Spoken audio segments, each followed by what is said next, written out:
ভাসুর কেরালা থেকে হবে 10 দিন হলে বাড়ি এসছে, যে বলছে তোর ভাইরা কংগ্রেস করে, তাহলে তুই এদের সঙ্গেও যোগ আছিস। তার লেগে ছেলেটা ফেলে দিয়ে আমার ভাসুরকে ছোঁয়াটা গুলি করেছে, বড় বন্ধুকে গুলি করেছে।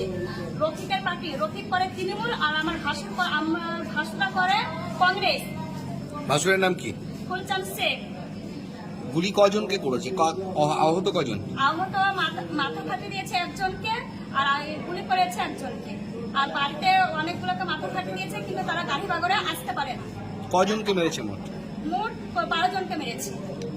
কি কারণে মারামারি? কি কারণে মানে ওই তো পার্টি করার জন্য মারামারি। মানে এরা কংগ্রেস করে বলে আক্রমণ?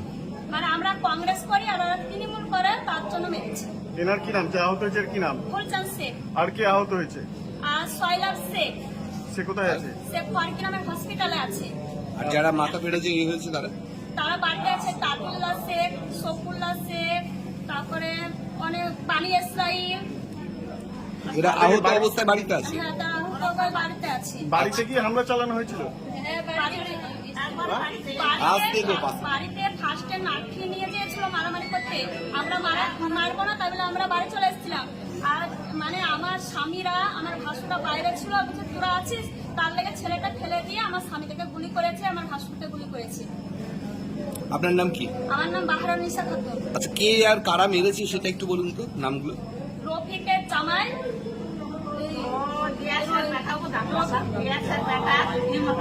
বলেন বলছে দিনের বেটা ইমরান, আর রফিকের বেটা গুলি একটাই করে আছে, কিন্তু রফিকের বেটা সোলজার ছিল।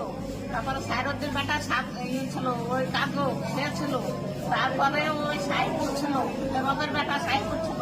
কি কারণেই মারামারিটা? ওই পাটাপাটি খামো থাকবে, সে একটা মাইদান বসে আছে। আবার যাকে পাচ্ছে তাকে মারছে, মেয়ে তাকে সাইড বেড়ে থাকতা। আমরা তো বেরোতে পারছি। আচ্ছা, যারা মেরেছে তারা কোন দল করে? তৃণমূল করে? হ্যাঁ তো হ্যাঁ, তৃণমূল করে। আর আপনারা?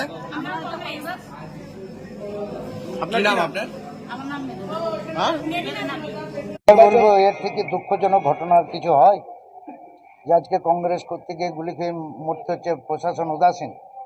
এর আগেও দীর্ঘদিন ধরে রতনপুরে ঝামেলা চলছে, আমাদের লোকদেরকে বাড়িছাড়া করে দিয়েছে। এর আগে কমপ্লেন করা হয়েছিল, এখানে খড়গ্রাম থানার ওসি উদাসীন, উল্টি আবার আমাদের লোককে বলছে জাল নোটের কেস দেবো।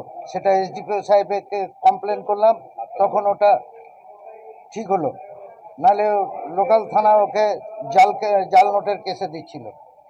আজকে নমিনেশন ফাইল, জানে যে ওখানে ঘাঁটি শক্ত, গুলি করে মেরে দিল। প্রশাসন উদাসীন। কি চাইছেন? চাইছে দোষী ইমিডিয়েট অ্যারেস্ট হোক এবং তার যথাযথ শাস্তি হোক, নাহলে আমরা আন্দোলনে যাব। যারা মেরেছে তারা কোন দল? তৃণমূলের আবার কোন দল? দাদা, রাজ্যে প্রথম পঞ্চায়েত নির্বাচনে বলি মুর্শিদাবাদে আপনাদেরই কর্মী। হ্যাঁ, আমাদের কর্মী বলি হলো প্রথমে। দেখছে যে মাটি কংগ্রেসের শক্ত হচ্ছে, এখন ওরা তো এমনি নিরপেক্ষ ভোটে তো জিততে পারবে না, এইভাবে মেরে ধরে তো আজকে বড় হতে শুরু করেছে, সালারে হয়েছে শুরু, দেখতেই তো পাচ্ছেন চারিদিকে।